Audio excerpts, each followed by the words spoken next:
$3,000 in one day using OddsJam. That's what I made. Hey guys, what's going on? Billy C here, part-time content creator. And in this video, I'm going to show you exactly what I was doing that day, what I was betting, what odds range I was going after, so that you can get a taste of, maybe how much money can I make with OddsJam in a day? This is the video you're not going to want to miss. Come on, let's go check it out. All right, guys, before we jump into the video, if you can do this for me, it would mean a lot. Smash the thumbs up button, leave a comment. I want to hear from you guys, and make sure to subscribe. Hit the bell notification so you don't miss the videos that we drop. This is what we do every day at OddsJam, guys. We're pumping out the content to you, showing you how you can make money betting on sports, right? You're not going to be able to reach out to FanDuel's help desk support and say, are these odds good, or is this parlay actually a smart play? They're not going to help you. That's what we do here. So keep it locked in on with us. Let's get into this video. This is my personal bet tracker. I use OddsJam's bet tracker, but I also like to get a little deeper into the weeds, and so I have my personal bet tracker here, where I have a tab where I keep how many bets I placed per day, the amount I wagered, how much I won, and my profit and loss. And as also, you can see here, my average bet size. Now, OddsJam provides a lot of this for you, but I just like the numbers, so I keep this for myself.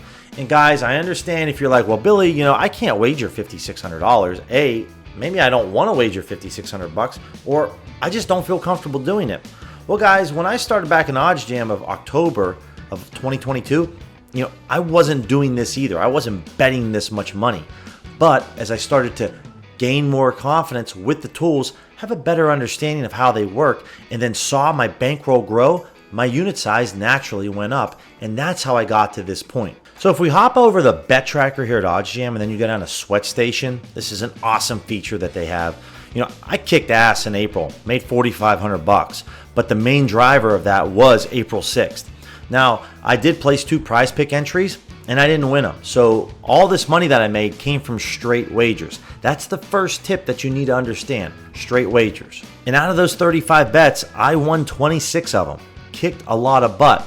And so one thing that we're going to go into, tip number 2, is my odds range, right? So I stayed between plus 150 to minus 250. So anything that stayed within that range, that's what I bet on that day, and that's what I bet for the month of April. Now, I'm not here to poo-poo on plus 200s and plus 300s and plus 400 odds. No, not at all. I just didn't do that this month, and these were my results. So that's really the first thing. Maybe to bet on a baseball player to hit a home run, I didn't do that. Maybe to bet on a basketball player to score 40 points when he averages 15, I didn't do that. I stayed within a certain range and criteria. There are 2 more tips that I want to pass on to you as we start to scroll through and I show you these straight wagers. One is plus EV percentage. My lowest plus EV percentage was at least above 1%. So I used the positive EV tool for all of these plays, and then for all of these plays, anything that was above 1%, I made sure to bet on. The last thing that you're going to know is ladders. Ladders is a very big tip here. There is a lot of variance with ladders. If you're not sure what I mean by ladders, well, I had the over 7.5 in the Red Sox-Tigers game, and I also bet the over 8.5. And as you can see, it was a 6-3 ball game, so 9 runs was scored. I also had the over 4 in the first 5 innings of the ball game.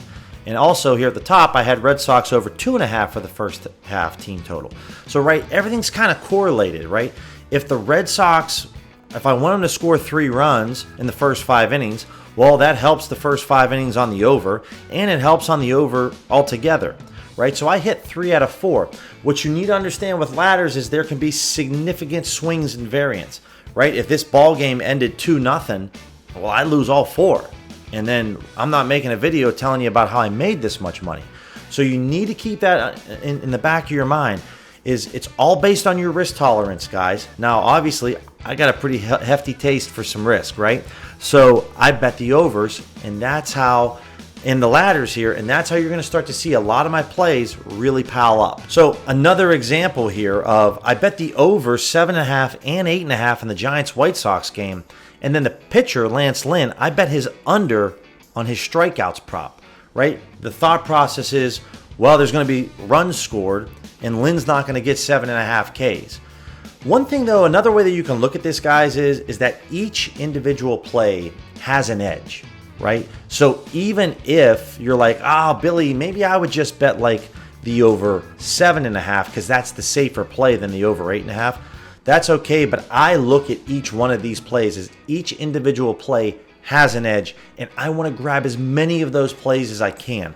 I'm not so much worried about, well, if this game ends 3-1 and Lynn throws 9 strikeouts, like I lose all 3. I'm not worried about that. The play has an edge. I bet it, rinse and repeat. This Cavaliers game, I had the first quarter point spread plus 1.5. They lost that, but I had them plus 5, plus 6.5, plus 7.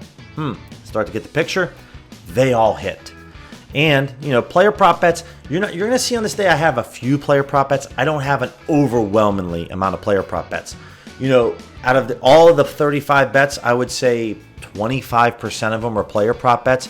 75% were your money line spreads, over under plays. All right, guys, that's the video. As always, if you love this type of content, smash the thumbs up button. Make sure to subscribe and leave a comment. If you have any questions, also reach out to me on Twitter. I'm just here to help you guys. Want to help you make some money. I understand maybe the numbers that I showed you there are a little gaudy, but it didn't start out that way for me. And it's a slow build-up, right? And it can be that way for you too. Even if you're only betting $5 a game, you keep doing this month after month, you might be able to get to a place where you're comfortable betting $20 a game, maybe $30 a game. And then you'll really start to see your profits grow. Again, if you have any questions, reach out to me. My name is Billy C. I can't thank you guys enough for stopping by, and we'll catch you in the next video.